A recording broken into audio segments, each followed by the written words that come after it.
Hi everyone, this is For the Love of Comics, and in this episode we're continuing our multi-part bookshelf tour of our complete comics and graphic novels collection. You can find all the shelf videos made so far in this playlist linked above. To that we're going to add today this shelf, which contains not only Marvel hardcovers and DC Absolute editions, but also box sets of classic newspaper strips, as well as a couple of independent favorites. But rather than tell you, let me just show you by jumping right into shelf number 6.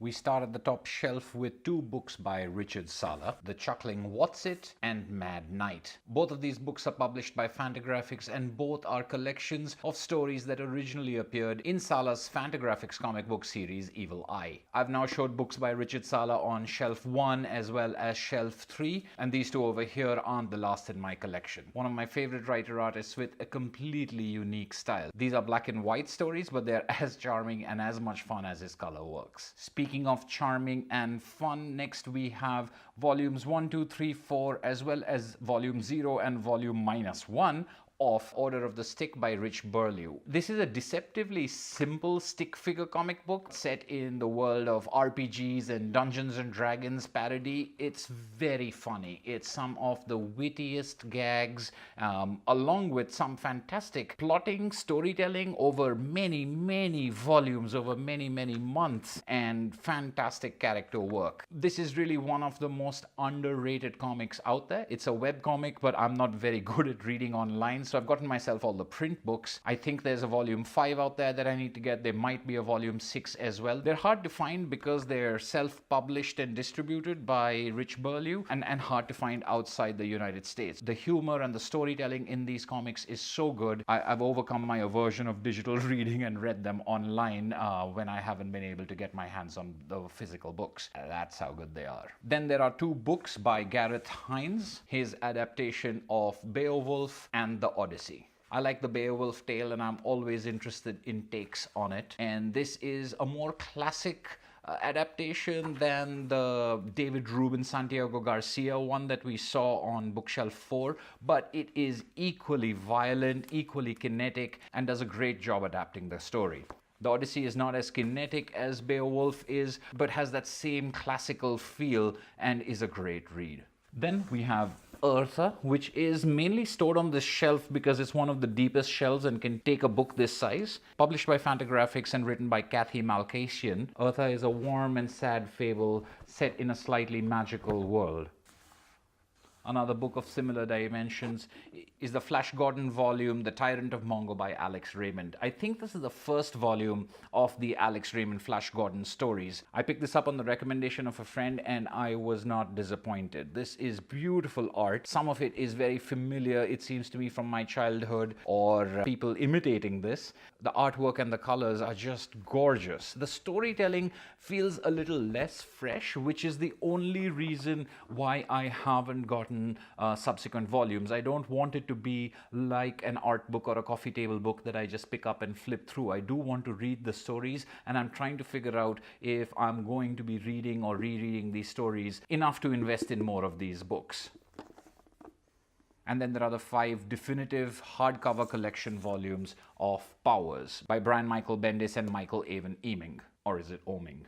Powers was a great series, very well written, tightly plotted, and with an art style that first seemed to me to be a little more juvenile or meant for younger readers, but the subject matter is definitely adult. And this is a great police procedural in the world of superheroes that we've seen a couple of times, like Gotham Central or Top 10 are variations on it. This is not quite like either of those, but a very enjoyable read. Unfortunately, I've only finished the first 3 volumes, which complete stories, but volumes 4 and 5 remain to be read. The second shelf contains 4 big box sets. The first is the complete Calvin and Hobbes, the 4-volume paperback box set. I'm not sure if there's anyone who has read Calvin and Hobbes and isn't a fan of Calvin and Hobbes, but this complete chronological collection is just a no-brainer. It contains a lot of notes, as well as all the daily strips in black and white and the Sunday strips in color. I did think about getting the hardcover edition instead of the paperback, but I've had the chance to examine it up close, and the binding is really weak, and it's not 4 volumes, there are 3 volumes, so they're thicker and that puts more pressure on the binding, and that's why I decided to go with the paperback edition. It's one of the rare occasions in which I've picked the paperback over the hardcover. Then we have volumes 1 and 2 of Pogo in a slipcase. I'd heard a lot about Walt Kelly's Pogo as a classic newspaper strip as well as an influence on Bone, and so I picked up this box set many years ago, and I've been waiting for volumes 3 and 4 to be collected in a slipcase. It's taken forever for both those volumes to come out,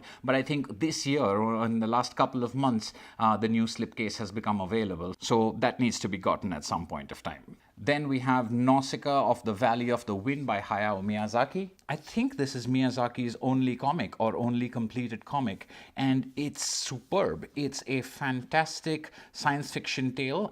Even if you've seen his movie, I don't think the movie does his comic justice. This is a much more complicated and layered story, and really it's a longer story. The movie, I think, is only the first volume. So if you like Miyazaki's Nausicaa, you absolutely have to read this comic. If you didn't like it, the comic might still change your mind. And finally, Peanuts Every Sunday, volumes 1 and 2, from 1952 to 1956 and from 1956 to 1960. These are the collections of all the Sunday pages of Peanuts. The dailies are somewhere else. The next shelf is a purely Marvel Comics shelf, and these are the last of the Marvel Comics in my collection. First deluxe volume of Spider-Man Loves Mary Jane, an utterly charming book. I picked it up on a whim and I was very happy with the story. This is the deluxe hardcover edition, volume 1 of Runaways by Brian K. Vaughan. This is a signed copy, therefore the plastic cover. I don't think Runaways is the best Brian K. Vaughan I've read, although even Brian K. Vaughan on an off day is pretty good. It doesn't compare to his creator-owned work, but is a fun ride. The deluxe hardcover of The Vision. This book created a sensation, so I was waiting for the collected edition and I wasn't disappointed. It felt appropriately somber and tragic in a way that I had not seen in Marvel Comics for a very long time. I'm looking forward to reading Mr. Miracle once it comes out in collected format. I've heard, if anything, it's even better. Then we have 6 volumes in Eric Shanower and Skottie Young's wonderful Oz series of books. These are charming adaptations of a number of Frank L. Baum's books by Eric Shanower, whose series Age of Bronze is one of my favorites, and Skottie Young, whose art is really the reason to pick up this series of books. You have The Wonderful Wizard of Oz, Dorothy and the Wizard in Oz, Road to Oz, Ozma of Oz, The Marvelous Land of Oz, and The Emerald City of Oz. I may have messed up the order somewhat. After that are the first hardcover editions of the 3 books in Jeff Loeb and Tim Sale's Colors trilogy. So the hardcovers of Spider-Man Blue, Daredevil Yellow, and Hulk Grey. Then the hardcover volume 1, Squirrel Girl by Ryan North, which he was kind enough to sign for me. The original graphic novel, The Unbeatable Squirrel Girl Beats Up the Marvel Universe, also signed at the Delhi Comic Con. And the deluxe edition of Hawkeye by Matt Fraction and David Aja. And right at the end over here are 3 hardcover volumes of Mark Waid's Daredevil. This is obviously a famous and classic run that I've heard a lot about, but never actually read, so I was glad to pick up these 3 copies recently from someone selling them online. And the last row of this shelf contains some of the latest additions to my collection. Over here we have the 5 deluxe hardcover volumes of Vertigo's Scalped by Jason Aaron and R.M. Guerra. Like Lazarus, I had heard a lot about Scalped and was able to get these copies at a very good price from someone selling them online. I haven't started them yet, but I'm excited to have them and I can't wait. And then we finish off over here with a whole bunch of Absolute editions. Here's Absolute Batman Year 1, which got its own video on this channel. Check that out if you haven't already. Absolute World's Greatest Superheroes by Alex Ross and Paul Dini. Absolute All-Star Superman, which I mentioned in my latest editions video. The Absolute V for Vendetta. And Absolute Transmetropolitan Volume 2. This went on sale, so I grabbed it. Volume 1 is still very expensive, so I haven't. Although now that I have Volume 2 and Volume 3 has recently been released, I'm guessing it's not long before I get Volume 1. So what do you think? For regular viewers and newcomers alike, is there a book or books over here that you'd like a closer look at? Let me know in the comments below. If you enjoyed this video, leave me a like to let me know. Subscribe if you haven't already and hit that notification bell to be updated as soon as I have my next video up. This is For the Love of Comics. Thank you as always for watching and I'll see you at shelf number 7.